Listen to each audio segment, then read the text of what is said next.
كل شخص يقدر الإبداع ويقدر الأسرار يكون صديقك وراح يكون من محبيك. والله أنا يعني أتمنى العالم كله يحبني. العالم كله يحبك والله. سؤال بالمحطة الأخيرة. إيه؟ أنا ليش دائما من يجي محرم أشوفك تنخبص ولابس أسود وتروح منا وتجي منا؟ أنا أقول لك ما عندنا غير الخدمة. أتمنى أكون خادم عند الإمام الحسين عليه السلام عليه الصلاة والسلام. أي فتقول له غمض عينك، غمض عينك وما ريدك تباوع لأن محبسك هسه بقد ما ضايع. غمض عينك وما ريدك تباوع لأن محبسك هسه بقد ما ضايع. ما شايف ضحكت من كنت وياك، شلون تشوف زينب تبكي بالشارع.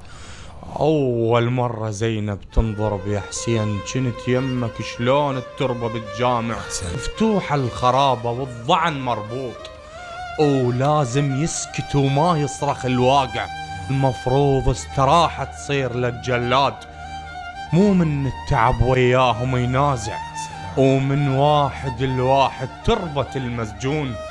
ما ندرع إلا يا صوت الجل الطابع، وسجاد الصلاة كل من بوقته يطيح.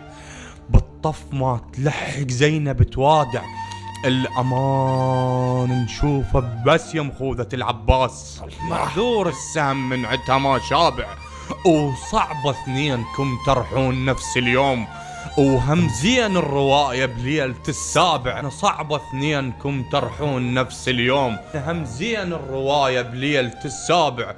ويا حسين الحكي مو كله راح احكي، يا حسين الحكي مو كله راح احكي، لأن ما اريد اخسرك الاصبع التاسع. لا تفتح عيونك يرجعون الخيل، لا تفتح عيونك يرجعون الخيل، ومو أي خيل يختاروا لك الجايع.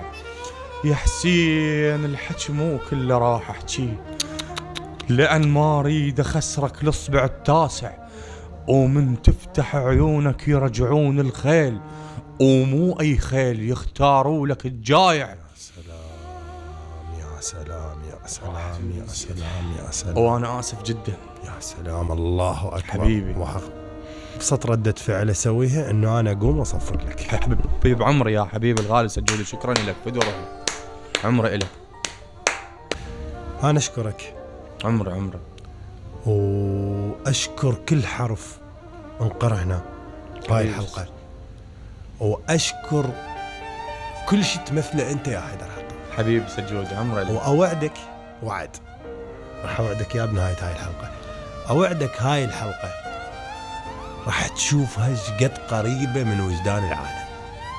إن شاء الله. أتمنى والله العظيم كبير.